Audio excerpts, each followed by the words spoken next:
Yes, thank you again, Kieran, for sharing this, and also thank you to Kim, who was very supportive and encouraging when I approached her with this idea. If you have any questions, feel free to pop them in the chat, as Kieran said, or feel free to drop me an email as well. That is my email address that you can see there. And this paper will be about the Women to Drive campaign in Saudi Arabia. But I will start off much further back in history with ancient Greece. As you will notice, there will also be a couple of elements to Judith Butler in this paper. So I'm hoping to connect all of it. But the artwork in the presentation is mostly from the Women to Drive campaign, from the Twitter hashtag, and you can see the first picture of that on the first slide here. I really like the artwork that was made for the campaign. It's really this DIY aesthetic to it. It's quite cheeky, but it's also friendly and inviting. And as you can see, as you will be able to see, it sort of plays with the color green, which is the color of the Saudi Arabian royal family. So it connects, it constantly connects to the people in power in Saudi Arabia. And Kieran mentioned my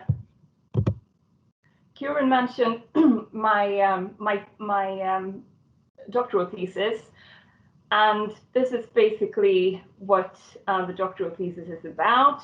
The title, Negotiating Space, and my supervisors in the department are Roger Owen and Margaret Ames. And the people that you see here in the pictures, they are my case studies. Ben Johnson from Canada, Jean-Bedel Bokassa from the Central African Republic, and Gwynfor Evans from Wales. So through these case studies, I am researching how the colony negotiates its space with the imperial power. And so the issue of negotiating space is hopefully something that you will find in this paper as well.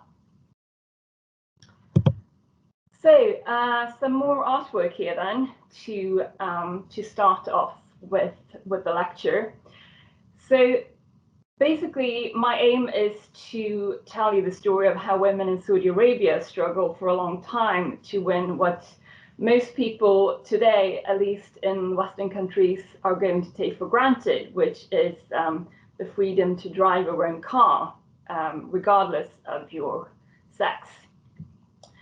So this is done by looking at which spaces Saudi women have exercised their claims to, and also compare their struggle to a similar case within ancient Greek mythology. And the reason why I chose this topic is that apart from doing my PhD, I work as a study counselor and an administrative assistant at Stockholm University for Theatre and Performance Studies. And a couple of months ago, there was a switch in professors for a graduate seminar called Performance, Activism and Social Movements. And so I asked the new professor, I had read about the campaign like a couple of times, and I was really interested in it, and I asked her whether she was going to do a lecture on it, and she said that she wouldn't, but she wanted me to do it. And so this paper is sort of a reworking of the lecture I gave a couple of months ago.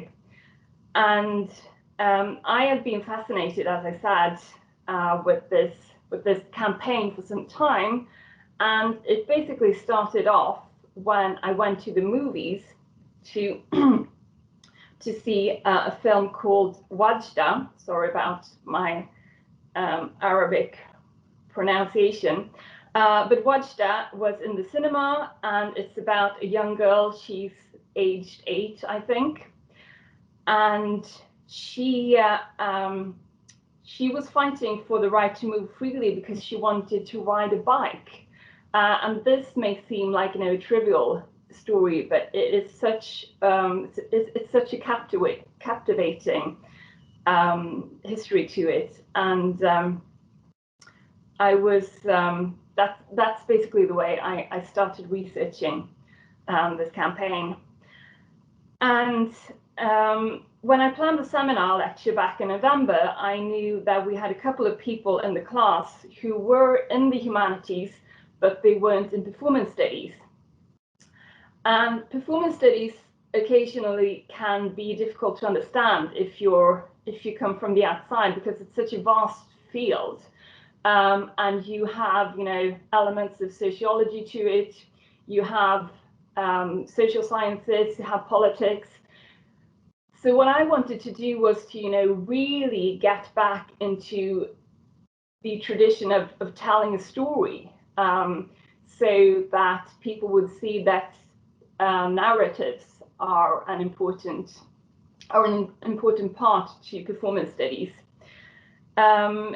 So I wanted to go back to the ancient Greeks and see if I could find parallels to the Women to Drive campaign. And at first that seemed difficult, but basically you can find most things with the ancient Greeks. And so this story was, this case was no exception to that. And I'm going to get you into that story soon, but it will. This paper will not exclusively rely on ancient Greeks, but also sometimes you need contemporary intellectuals as well. And in this case, that contemporary intellectual is Judith Butler. And I taught some classes on Butler scholarship last semester for a module called Theatre, Gender and Sexuality. And what I wanted to communicate to the students was that Butler has this, she's got a vast scholarship to her name. And sometimes it's difficult to understand her, obviously, but regardless of how vast her work is, if you study her closely, you're going to find out eventually that she does keep everything neatly together. And so for me, it was striking how substantially her definition of the term performativity has changed over the years. She started off with gender trouble, with the shift from the 1980s to 1990s, where she stated that performativity is not a singular act, but a repetition and a ritual, which achieves its effects through its naturalization in the context of a body understood in part as a cultural sustained temporal duration. So that was in 1990. And then fast forward to 2015, when Butler publishes Notes toward a Performative Theory of Assembly. And here, at least to me initially, it seemed as if Butler partly distanced herself from her own initial definition of the concept of performativity. And the further developed definition reads as follows. Performativity is not a question of first having power and then being able to act. Sometimes it is a question of acting, and in the acting, laying claim to the power one requires. So it's as if Butler wants to point out that what she in earlier works has called social iterability So the invisible forces and patterns that place people and the bodies in which they live in embodied rituals of everydayness, they can be challenged, or at least partly. So Butler still acknowledges the order of social attributability, but what she does now is move in a direction where she presents possibilities to work through and with the cracks within this order, which we're all a part of. So she kind of opens up for the chance to actually make changes.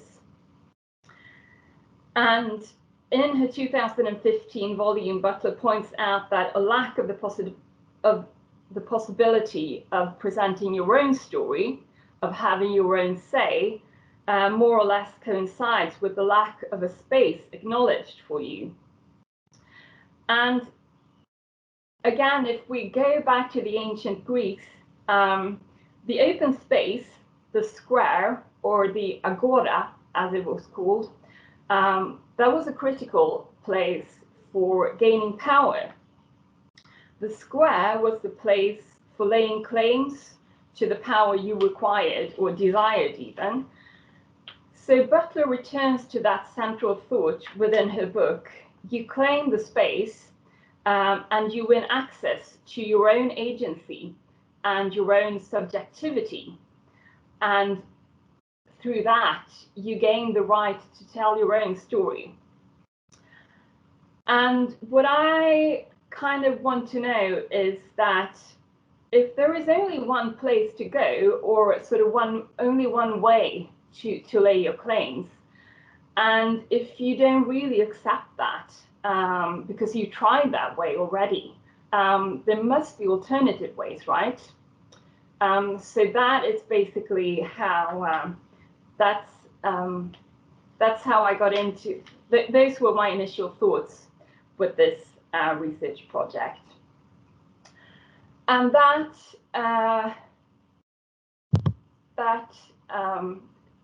makes us go back to ancient Greece and the myth of Philomela.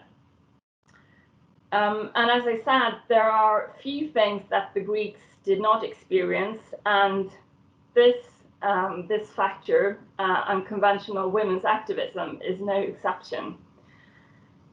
I don't know if you've heard the myth of Philomela before, but she was the princess of Athens, and she had a sister called Procne. Procne married a king Tyros of Thrace, and Philomela was raped by Tyros. And this myth, as myths usually do, come with a few variations, but the one that has been passed on in writing most frequently up to the present is Roman poet Ovid's version.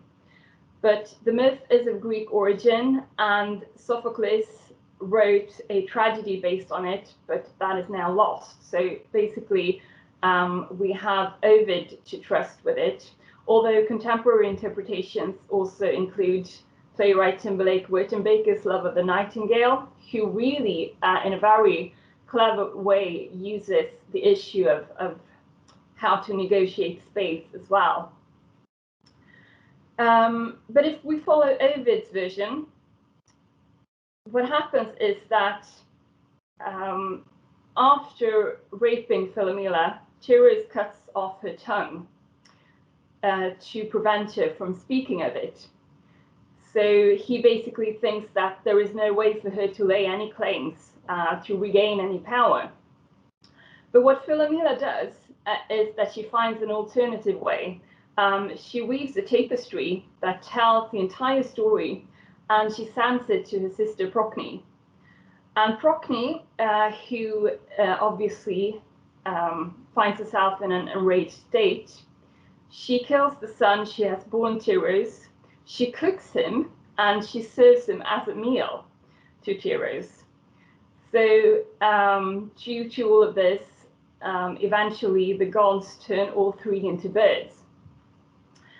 And what I would like us to focus on in this story is Philomela's activism, Because what the story says is that even though people are going to try to prevent you from laying your claims, there will be alternative places and ways to get your message across.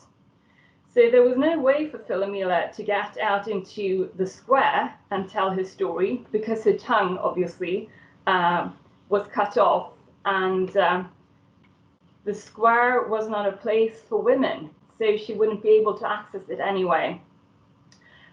But what Philomela did was to create a space of her own, hence the tapestry, in order to tell her story and in that way lay claims to the power she wanted to regain. And the claims in this case was a vengeance for her corporal integrity. But the claims could not have come about without the element of sisterhood. As I remember the sisterhood now, because that is going to be an important element to the campaign in Saudi Arabia as well. So this way of seeking out alternative spaces to tell their story, that's something that Philomela and the Saudi women of the Women to Drive campaign have in common. Butler, as I said, she speaks of taking on the streets, and the streets, obviously, they're deeply fundamental to our culture. And the street or the square is what you would have to conquer as a very central stage of the process of negotiating space. Just look at, the French Revolution or all the revolutions that happened in Paris up until the city was entirely remade and rebuilt so that you couldn't build barricades anymore.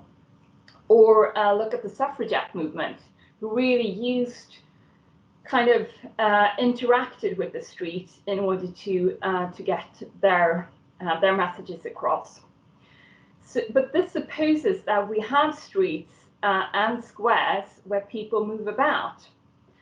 When the automobile entered the course of history, that changed how cities were constructed. And French gender scholar Amélie Le Renard, who has conducted sociological research in Riyadh, the capital city of Saudi Arabia, she calls the city an archipelago of public spaces, basically meaning that not everything is connected. You need to jump from sort of one area to another. And Saudi Arabia is one of the richest countries in the world due to its oil resources, but these resources are relatively recent findings, which means that, the expansion of cities came relatively late. And the urban planning of the country focuses on motor vehicles. So it makes it difficult to get around as a pedestrian. The city of Riyadh started expanding as late as the 1950s. I think there are now 7.5 million people living there, whereas in 100 years ago, there were 20,000. So we've seen, there's been such an incredible expansion. Obviously, that means that you're going to have a very modernly planned city. And so the city was given if you wish, American-style city planning, with the urban areas accessible primarily by car and without any real pedestrian culture. And another thing that's kind of striking if you look at Saudi Arabia is that there is no vast history of public protests. Perhaps these two, the lack of a pedestrian culture and the lack of public protests, may have something to do with each other. There were a period of labor protests within the state-owned oil company Aramco in the 1940s and 1950s, but they were reportedly something initiated by Palestinians. So when I looked into this, I didn't find a lot on it, but basically Saudi Arabians kind of said about Palestinians that they can't keep the peace at home, they come here, and they can't keep the peace here either. So obviously they were going to start riots. And so the emergence and the development of the automobile created this postmodern city in which there was not really a proper city center, which is, to me, and I guess to most Europeans, kind of confusing, because we're so used to, the way the city's planned around this this focal point. And so since Saudi Arabia kind of lacks that public space, that central public space, I argue that the car functions somewhat as the square. It is a place to manifest your claims to the power you desire or require, which is basically that you want to move freely about as everyone else. And after the turn of the millennium, two major works of fiction by Saudi women reached Western countries. You probably know that Saudi Arabia is a closed country, so censorship is, ubiquitous. So it's difficult to get your works published, which means that it's even more difficult to get your works translated and distributed abroad. But we have in 2005 the novel Girls of Riyadh by Raja Al-Sanaya, who's a dentist. It was released and first by a Lebanese press, but then eventually translated and promoted in Europe and North America as a sort of Saudi Arabian Sex and the City story. If you read it and you've seen Sex and the City, you're going to notice that there's not a lot of sex in Girls of Riyadh. It's a very chaste story. So, but it was still banned initially in Saudi Arabia at first. It's about 4 girlfriends in their late teens, early 20s. They're exchanging emails, and in these emails they discuss how to sort of move around the city in order to be able to meet up with boys, and how they experience places in which they can more easily move about freely. One of the girls goes go to London, for example. And so mobility has very much this, this central, this focus to the story. And then, as I told you about the film Wajda, you can see the poster there in the middle. It came out in 2012. It was the first feature film ever to be shot in full in Saudi Arabia, and the film was directed by Haifa Al-Mansour. So the first feature film from Saudi Arabia was directed by a woman. She has gone on to an international career, and she's directed a biopic on Mary Shelley, for instance. She was not allowed out in the streets during the shooting. So she has said that she occasionally had to be hid in the trunk of a car and then instruct the actors and the rest of the team via portable devices such as mobile phones and walkie-talkies. If you haven't seen this film, I do recommend you to watch it. It is such a great film. It's about this girl, Wajda. She's taken to the local toy shop with her dad and her brother, and her dad says to her and her brother that they can pick something, and so the brother, I think he gets some kind of toy. Wajda, she sees this green bike in the shop window, and she gets completely obsessed with this bike. And so she says to her dad, she points at the bike, her dad says that, you know, that's out of the question. I'm not giving you a bike. So what she does is that she starts saving up for it herself. And there is this Quran recital competition in her school. And if she wins it, she'll win the money to get the bike. And the girl who plays Wajda is great. It's a really fascinating story. So I do recommend you to see it. And so in this narrative, the vehicle of mobility functions similarly to that space that Butler talks about, in which you win visibility in the square, that is. Because traditionally, if you get to the square, you will be seen, and that is where you lay your claims to your rights. And where there is no square, your rights are manifested by the ability to freely move. And that's, of course, what Wajda was after. One lady who did that in real life is the lady on your right, Manal al-Sharif. Her book, Daring to Drive, is not a fictional narrative. It's actually her autobiography, which is about her struggle for the right to drive, and it came out in 2017.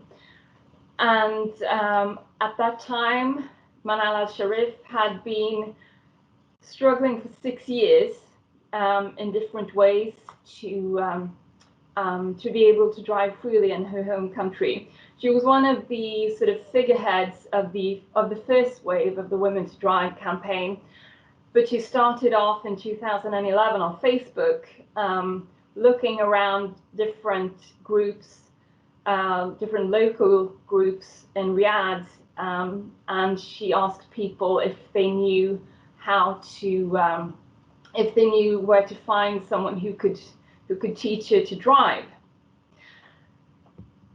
But Sharif wasn't the first woman to protest. The ban on women driving is not, it doesn't go as way back as you may think, but it was institutionalized as late as in 1990.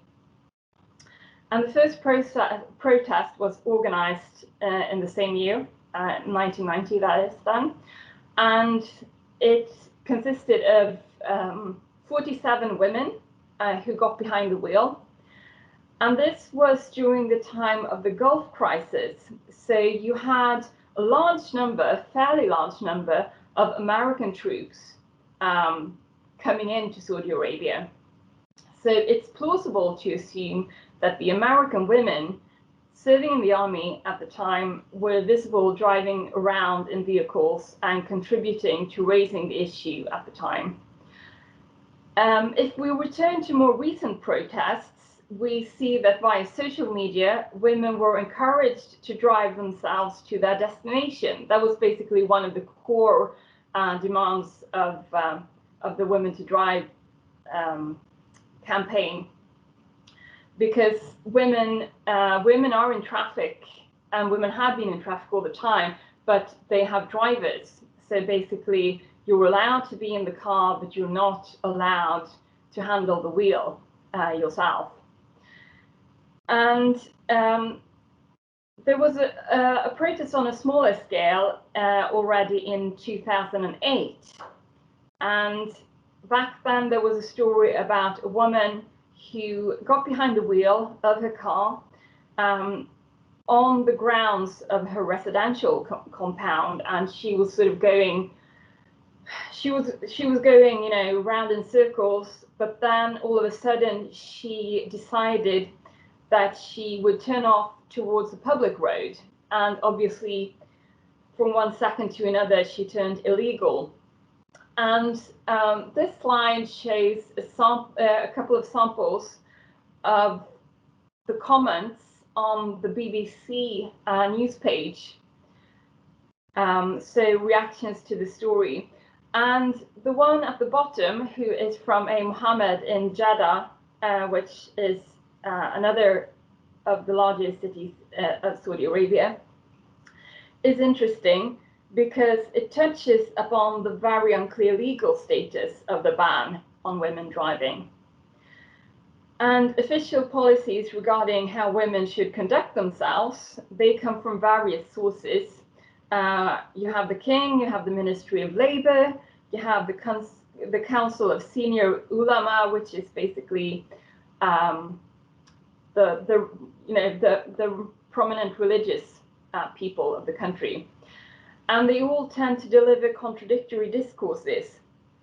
And so you have the fundamentalist Wahhabi movement, which is very influential, but the legal status of fatwas, which is basically a Muslim way of condemning people, that legal status regarding, for instance, what you're supposed to be wearing, not even that is clear.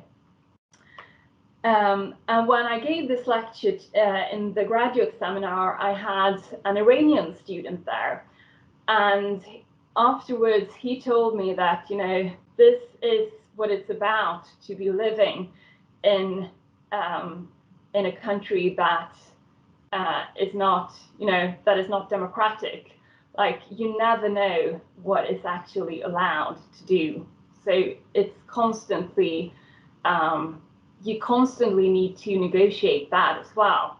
So that was a good point, I think, kind of provided me with a new perspective. And obviously it does seem to make sense. Like, it's never really clear what you can end up in jail for.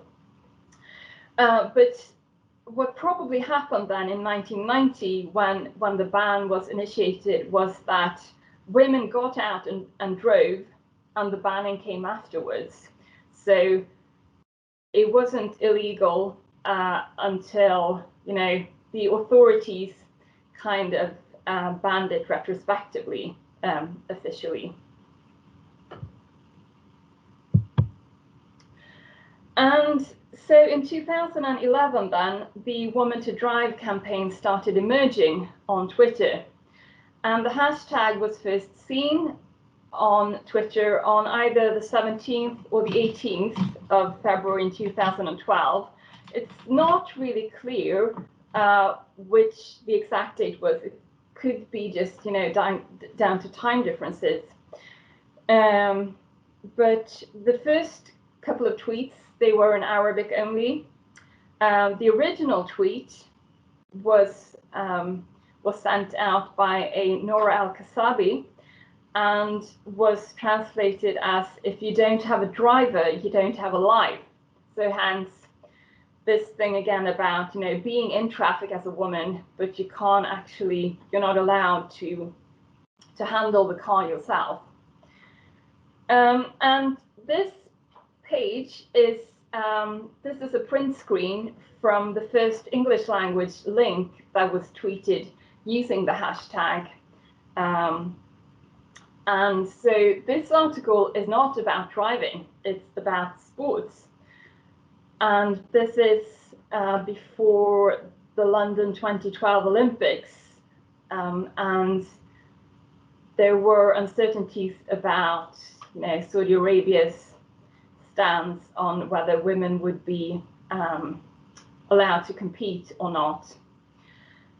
And so, and this shows that, you know, since this article was linked using the Women to Drive hashtag, from, you know, from almost the very beginning, it was much bigger than just being associated with the driving of a car. And I'm going to come back to what the movement has achieved, but first of all, I also want to give you some critical perspectives to the campaign. And first of all, this is as revolutionary as it is, and as, you know, as crucial as this is. the Women to Drive movement is a rich people's revolution.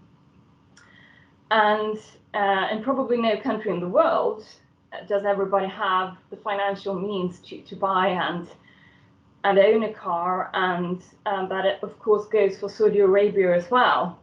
And some women do have the means to own a car, but they perhaps lack the technical devices to record themselves driving it, and in that way be part of the movement.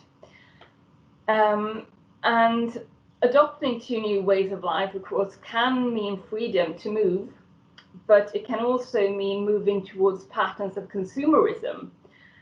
And one of the most frequent places to socialize in both the US and in Saudi Arabia, due to the fact that there's such a lack of pedestrian culture, is the shopping mall. So basically, you go to commercial spaces to hang out with each other. And a large number of women in Saudi Arabia, such as domestic workers from other countries, they will, for various reasons, not be able to partake in this or enjoy the eventual or possible I don't know, the fruits of the struggle. So it's very much, the next step is it's kind of difficult, because the next step is basically that you move around fairly freely in places where it's expensive to be. So that's, as I said, it's very much about a rich people's revolution, which of course does not make it any less important to go about with it. So this, when I asked Kim, when I approached Kim about this this paper, I had no idea that it would be basically a current affairs issue the week I would deliver it. But you perhaps are familiar with this lady. Her name is Lujain Al-Hatloul, and she's been in the media quite a lot the last sort of couple of weeks. She's been one of the most prominent women in what I guess is the second wave of the Women to Drive campaign. So if we saw the first, the initial stages of the first wave in 2011, and then the real wave of it on Twitter in 2012. The second wave was seen in 2018, I guess you could say. And so that obviously is a sign that things hadn't really, there hadn't been much change from 2012 to 2018. Because in May of 2018, a dozen or so of Saudi women were arrested for having driven. So basically, the hashtag Women to Drive grew from only, if you can say only, shedding light on the immobility it meant not being able to move, to kind of, the injustices and the brutality of the entire kingdom. And so Lujain, she was one of the people who were arrested in May of 2008. The ban was lifted on the 24th of June in the same year. Some of these women are still imprisoned due to their driving having taken place before that, and A few of them are still awaiting a just trial. Lou Jane, she was accused of not only having driven a car, but also having been in contact with foreign powers. And the UK was one of these foreign powers. And in February of 2020, Saudi Arabia assured the United Nations that Lou Jane would be prosecuted within a month so that she would get a fair trial. Nothing happened, and Lou Jane began a hunger strike in late October of last year. And in February of this year, she was finally released. And this is interesting because she was released only with strict conditions not to talk to anybody. And according to her family, she is practically now in house arrest. And Lou Jane's sister, Lena, spoke recently. She's been in a number of media, but she spoke to BBC Radio's Woman's Hour about what her sister had been going through. And remember now what I told you about Philomela and Procne, because Lou Jane's case has a couple of things that are very similar to Philomela's. So, as I said, Lou Jane was not arrested for driving, but for connections with foreign diplomats. And when asked about it, Lina El-Hatlou, she said that her family did not regard the measures taken by the British government sufficient, but neither by other governments who she'd been accused of being in contact with. Lou Jane was released from prison after 1,001 days, so that's also very much, that's also almost mythological in the way that it's been done. And during her time in prison, she was, according to her sister, flogged and sexually abused. And just like Philomela, Lou Jane has been silenced. Her tongue hasn't been cut off, but she has been prevented from speaking. And so this is really interesting. She, Lou Jane El-Hatlou, she tried to, negotiate space in order to be able to move freely and to speak freely. And just like, for Philomela, that was she was prevented from doing that. And so what happens is that her sister comes in and speaks about, she basically, as I said, she's been in a lot of media and she talks openly, and she's based in Brussels. So I guess that she's far enough from Riyadh to feel that she can be upfront about everything.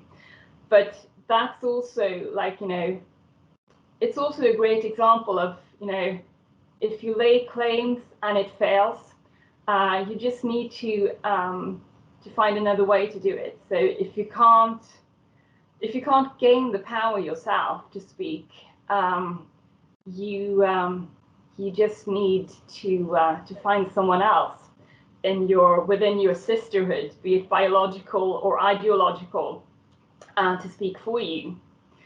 So it's kind of it's almost gone full circle from Philomela and Procne to Lina and Lou Jane El-Hatlou. And to finish off this paper, if you're interested in reading more about Saudi Arabia and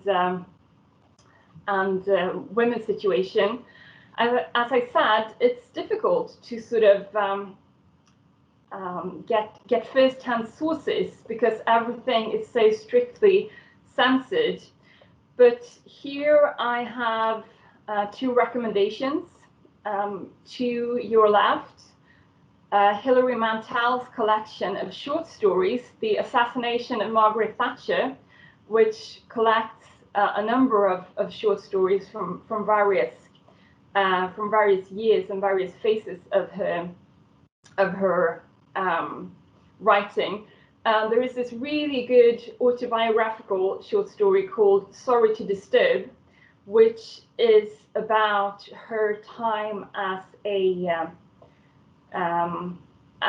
British expat wife in Saudi Arabia. And although it's fiction, it gives you a very good impression of, you know, how strictly watched you are and how strictly prevented you are from moving about freely. So that's a really good read. And also to the right, A Society of Young Women that I quoted, Opportunities of Places, Power and Reform in Saudi Arabia by French scholar Amélie Le Renard. So that's also a very good title if you want to get an overview of a society which is really difficult to get an insight to normally. So thanks for listening.